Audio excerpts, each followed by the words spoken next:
Mais particulièrement nous au Maroc, c'était l'année décisive où on a pu se rencontrer et on a créé des réseaux. Et les fruits de tout ce qu'on a fait, c'est le fait que vous soyez aujourd'hui avec nous. Donc on espère qu'on va encore développer les choses. C'est pour ça que je reviens cette année, l'année internationale de la lumière. En fait, c'est une petite année internationale de l'astronomie, dans le sens où un grand volet des activités va être lié au ciel.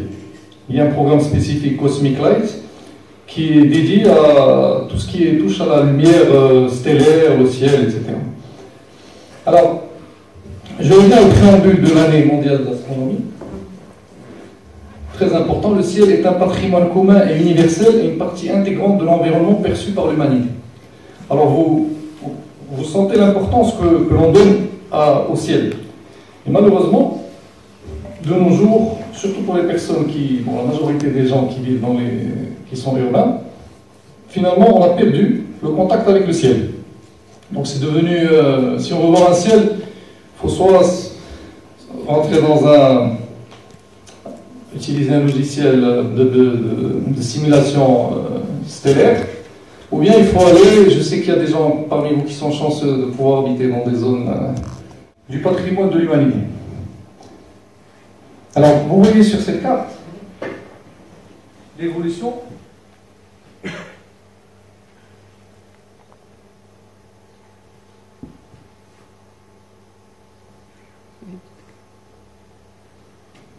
de la pollution lumineuse durant les 20 dernières années. Alors, comme vous pouvez le constater, voilà, le Maroc, bon, quelque part, on est encore loin du niveau terrible que connaît l'Europe. Vous voyez ici, surtout aux Pays-Bas, dans les grandes agglomérations, les capitales. Et vous voyez l'importance de l'évolution. En 20 ans, c'est une évolution dramatique. Alors au Maroc, vous voyez, on a encore la chance de disposer quand même de larges zones. Au Sahara, la région d'Oujda, Figuig, Zagora, Rachidia. Et si Hassan a parlé de l'hôtel Sahara Sky, c'est l'un des meilleurs endroits au Maroc pour voir le ciel à Zagora. Personnellement, j'ai eu cette expérience.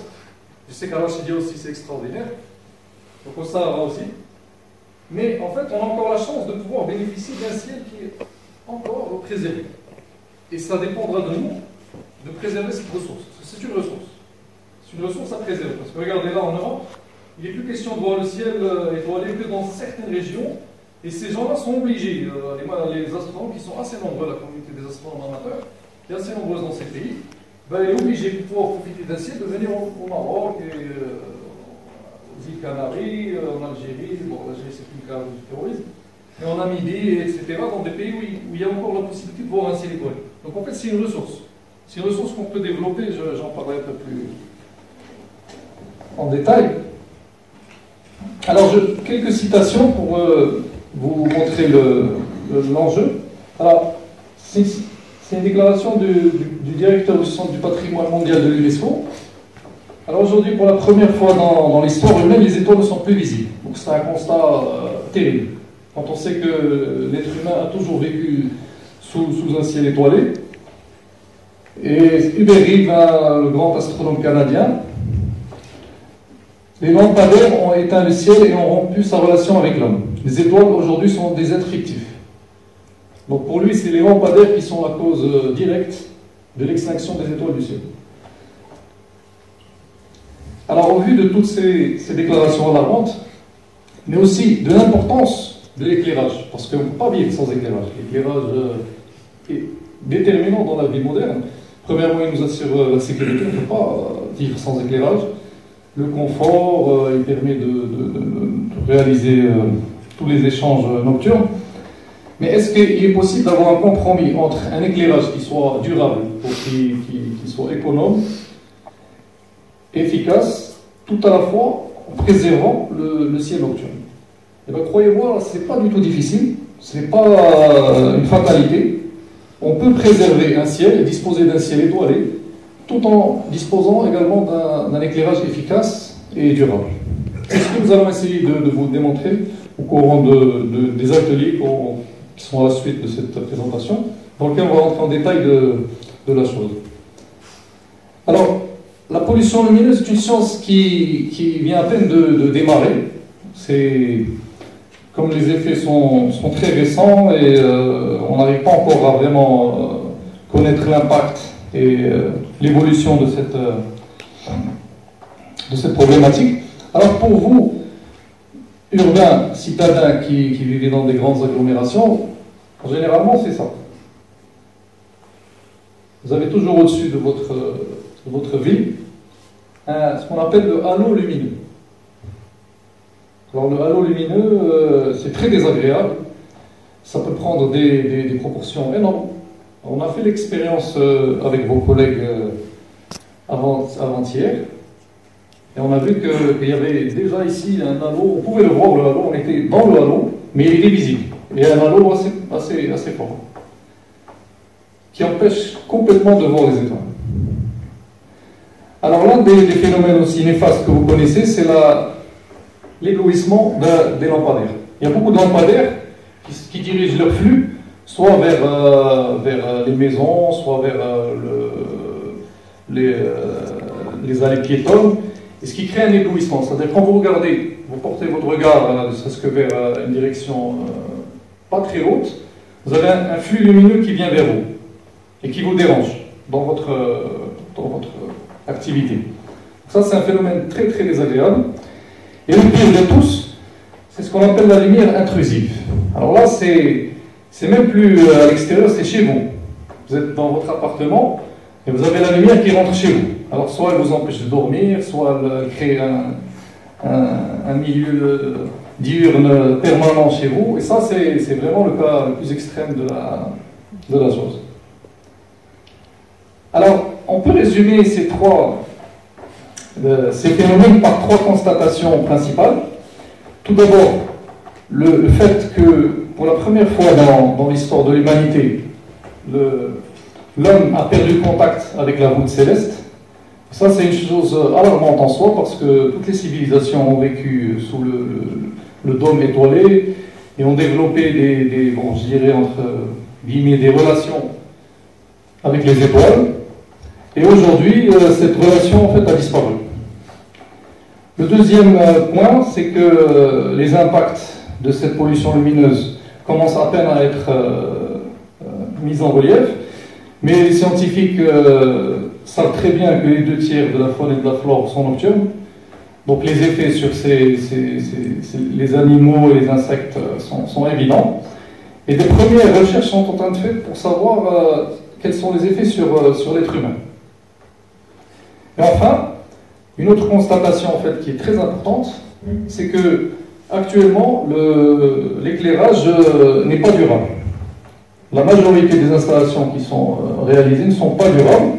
On estime que 40% de l'énergie qui est utilisée dans la majorité des luminaires actuellement en service est gaspillée inutilement dans l'éclairage du ciel. Et cela est principalement dû à des installations qui sont vétustes, ou bien à une mauvaise utilisation de ces luminaires avec on dirige le flux vers le ciel. Donc en fait ce sont des petits détails faciles à régler, on va le voir durant l'atelier, qui permettraient en fait de disposer d'un éclairage efficace et durable. Alors, un des éléments très importants dans cette problématique, c'est que heureusement, les astronomes ont été les premiers à dénoncer ce phénomène. Pourquoi? Parce que tout simplement, c'est leur milieu de travail. Quand on observe le ciel et qu'on a un problème de pollution lumineuse, donc on ne peut pas travailler. Donc les astronomes ont rapidement été perturbés par cette pollution. Et donc alors ils se sont alliés avec des chercheurs multidisciplinaires et des astronomes amateurs et des associations de la société civile pour essayer d'agir contre ce phénomène. Et une très importante association a été créée, c'est l'American International Dark Sky Association, qui est très très active dans le monde et qui est à l'avant-garde du combat contre la pollution lumineuse dans le monde. Alors, ces associations Rapidement, il y en a aussi une en France qui est aussi très active, qui a permis de faire passer une loi en 2011, la première loi en France contre la pollution lumineuse. Alors, les principales actions que réalise cette association, premièrement, c'est d'abord de réaliser un catalogue de labellisation, on va dire d'homologation de certains luminaires produits par les fabricants, et donc qui sont respectueux du ciel étoilé. Alors, dès qu'un catalogue de luminaires est proposé par un fabricant, donc ils font un test, ils prennent quelques exemplaires et ils font des tests pour savoir si ces luminaires sont oui ou non bons pour la protection du ciel. Aussi des actions en fait éducatives pour essayer de sensibiliser les personnes à ce problème. Alors nous allons vous inviter à participer à l'un de ces programmes, c'est le programme Global Night. C'est un programme international de prise de mesure de la pollution lumineuse in situ par tous les participants. Donc chacun d'entre vous va pouvoir faire une mesure de la pollution lumineuse dans sa localité et va pouvoir transmettre les informations relevées au centre international qui se situe aux États-Unis. En fait, vos données, donc ici au Maroc, ainsi que les données d'autres pays, vont permettre en fait d'avoir une carte, de réaliser une carte progressive de l'évolution de la pollution lumineuse dans le monde. Donc c'est une petite opération qui peut sembler assez dérisoire à l'échelle d'un seul individu, mais imaginez à l'échelle de la planète, si tout le monde se met à donner une mesure de la pollution lumineuse, on peut véritablement disposer d'une carte qui peut être utile aux scientifiques. Donc c'est ça le but. Alors, une des dernières actions intéressantes pour nous que réalise l'association International Dark Sky Association, c'est la labellisation de zones de ciel de réserve étoilée. Alors, ce sont des zones dans un pays dans lequel le ciel est préservé, où il présente des qualités exceptionnelles, soit astronomiques, soit touristiques. Alors c'est là où on revient à ce qui a été dit tout à l'heure. Au niveau du tourisme, ça peut être un élément très important pour nous, parce que nous sommes un pays par excellence touristique, qui essaie de développer toutes les niches possibles pour arriver à réaliser des objectifs qui sont ambitieux. Alors la niche du ciel, ce qu'on appelle du tourisme de ciel étoilé, est très importante. Et d'ailleurs, nous avons l'exemple des Espagnols, qui sont des spécialistes du tourisme, qui se sont lancés dans ce créneau, et qui ont développé la labellisation de réserves de ciel étoilé chez eux. Alors nous avons un avantage compétitif par rapport à eux qui est très important. Ils ne disposent pas du désert. Et regarder un ciel étoilé dans le désert, c'est une expérience unique. C'est un facteur très important. Alors, ça se fait déjà en Namibie. Ils sont connus pour faire du tourisme astronomique.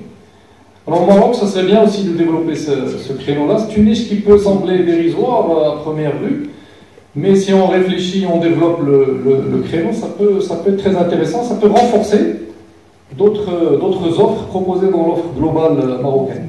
Donc c'est une ressource qu'il ne faut pas négliger dans les zones concernées, mais un élément important pour pouvoir développer une offre touristique globale. Là, vous avez un exemple d'une action que réalise l'Association française de lutte contre la pollution lumineuse. Alors, il lance un concours annuel destiné aux communes qui sont vigilantes au niveau de leur ciel, de la protection de leur ciel, et efficaces au niveau de l'éclairage. Alors c'est un concours où les meilleurs participants ont droit à une labellisation en étoiles. Alors les villages qui ont réussi à maîtriser leur éclairage et à préserver leur ciel, ben, ils ont un 5 étoiles. C'est le maximum, c'est 5 étoiles. Donc en fait, vous, touristes, quand vous arrivez, par exemple, vous arrivez dans ce village et vous voyez à l'entrée ce panneau, vous dites, ah bon, ici, 5 étoiles, c'est bon, là, ils ont un bon ciel, je vais passer la nuit ici. Ça peut être intéressant. Au lieu de continuer ma route, si ça vous intéresse, vous allez dire, donc c'est un argument qui peut être intéressant. Donc vous voyez ça, par exemple, chez nous, on pourrait le faire aussi. C'est pas compliqué, c'est quelque chose d'assez facile à mettre en place.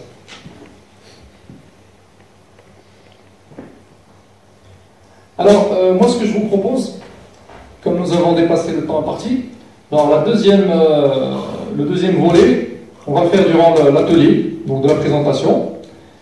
Et moi, je vais me contenter de cette première approche, et on va rentrer dans le détail des programmes, donc Global Night, auxquels vous allez participer, et aussi votre connaissance de tout ce qui est éclairage et luminaire, comme ça vous allez pouvoir maîtriser la chose.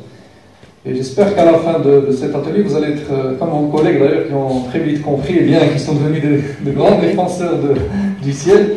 Inch'Allah, j'espère que ça va très bien se passer. Alors si vous avez une ou deux questions juste sur ce que j'ai dit là,